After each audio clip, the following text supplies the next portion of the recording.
दोस्तों आपको पता होगा कि पेटीएम पेमेंट बैंक का बैंकिंग लाइसेंस 24 अप्रैल 2026 को आरबीआई ने बैंकिंग अधिनियम 1949 के अंतर्गत इमीडिएट इफेक्टिव से बंद कर दिया है, जिससे कि पेटीएम पेमेंट बैंक अब एक इतिहास बन के रह गया है। उसके 30 करोड़ से भी ज्यादा कस्टमर का 800 करोड़ रुपए से भी ज्यादा का पैसा अभी पेटीएम पेमेंट बैंक के पास पड़ा हुआ है, जो कि अभी पेटीएम पेमेंट बैंक ने वापस नहीं किया है। लेकिन अच्छी बात यह है कि पेटीएम पेमेंट बैंक ने कंफर्म किया कि वो पैसा सारा वापस करेगा। बट सवाल ये है कि ये प्रॉब्लम आई क्यों?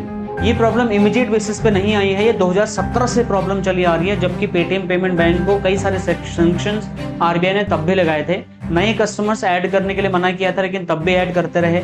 एक सेगमेंट में फोकस करने के लिए बोला, लेकिन मल्टीपल सेगमेंट में फोकस किया।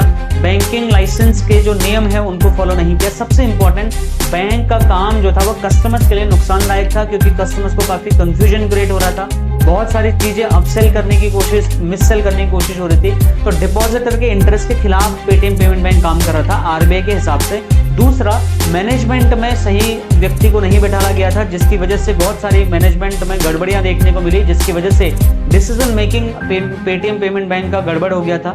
तीसरा, पब्लिक इंटरेस्ट में नहीं था, क्योंकि वहां पर समाज के लिए ये सही नहीं था कि बहुत सारी चीजें एक पेटीएम पेमेंट बैंक जब आपको ऑफर करने लगता है और कोई भी चीज सही तरीके से नहीं हो पाती है, तो फिर लोग कंप्लेंट्स करते हैं। तो बहुत सारी कंप्लेंट्स लोगों की गई थी। चौथा, बहुत इंपॉर्टेंट, लाइसेंस की जो शर्तें होती हैं, बैंकिंग लाइसेंस एक बहुत बड़ा लाइसेंस होता है। जब इसको मिला था तो बहुत बड़ी अचीवमेंट के तौर पर देखा जा रहा था। और जब इसने अपना आईपीओ लॉन्च किया था पेटीएम ने 197 कंपनी के नाम पे, जो इसके पेरेंट कंपनी थे, तो लगभग 18,000 करोड़ के आसपास का आईपीओ था। Top 5 IPOs of the India में वो शामिल हुआ। लेकिन आज के डेट में अगर आप इसके इसका अगर स्टॉक प्राइस को चेक करोगे तो यहाँ पर आपको पूरा लाल दिख रहा है। ये डिप बहुत बड़ा उसी टाइम पे आया जब ये न्यूज निकल के आई। हालांकि स्टॉक मार्केट में अप डाउन चलता रहता है, अभी 1136 पे ट्रेड कर रहा है। बट अपने कस्टमर्स को ये रीजन अगर आपसे पूछे कोई, तो आप जरूर अपने क्लाइंट्स को ये चीज बताइए कि फॉर दीज रीजंस आपका पेटीएम पेमेंट बैंक काम नहीं करेगा।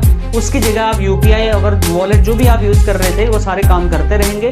सिर्फ पेटीएम पेमेंट बैंक उनका बंद हुआ है। बाकी ऐसे इन्फॉर्मेटिव वीडियोस के लिए आप मुझे लाइक, शेयर, सब्सक्राइब और फॉलो करना ना भूलें। इसका डिटेल वीडियो अगर आपको देखना है तो हमारे यूट्यूब चैनल पर आज के डीएनए में आपको मिल जाएगा।